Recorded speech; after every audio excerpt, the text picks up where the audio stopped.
ગીર સોમનાથ જિલ્લાના ઉમેજ ગામે મસ્જિદે જામ ઉસ્માનીનો ઇફ્તિતાહ કાર્યક્રમ યોજાયો,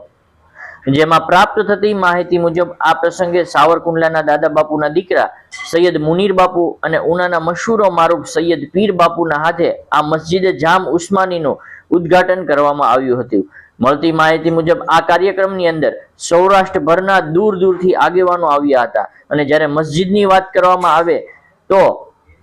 ઉમેજ ગામના નામાંકિત એવા અગ્રણી મુનાભાઈ ઉનડજામના પિતાશ્રીના નામે જામ ઉસ્માની નામની મસ્જિદ બનાવવામાં આવી હતી અને આ પ્રસંગે 18 વર્ણના લોકો હાજર રહ્યા હતા। હિન્દુ મુસ્લિમ એકતાની વાત કરવામાં આવે તો મુનાભાઈએ જણાવ્યા અનુસાર ગામનો ધુવાડો બંધ રાખવામાં આવ્યો હતો, સંપૂર્ણ ગામને જમાડવામાં આવ્યું હતું અને જ્યારે એકતાની વાત કરવામાં આવે તો ગામના હિન્દુ સમાજ દ્વારા પણ આ મસ્જિદની અંદર 51,000 રૂપિયા દાન કરવામાં આવ્યું હતું અને આ કાર્યક્રમની અંદર મુસ્લિમ સમાજ તથા સંધિ મુસ્લિમ સમાજના સૌરાષ્ટ્રભરના આગેવાનો દૂર દૂરથી હાજર રહ્યા હતા। સંધિ જાગૃતિ ન્યૂઝ તંત્રી જાહિદ મદરા,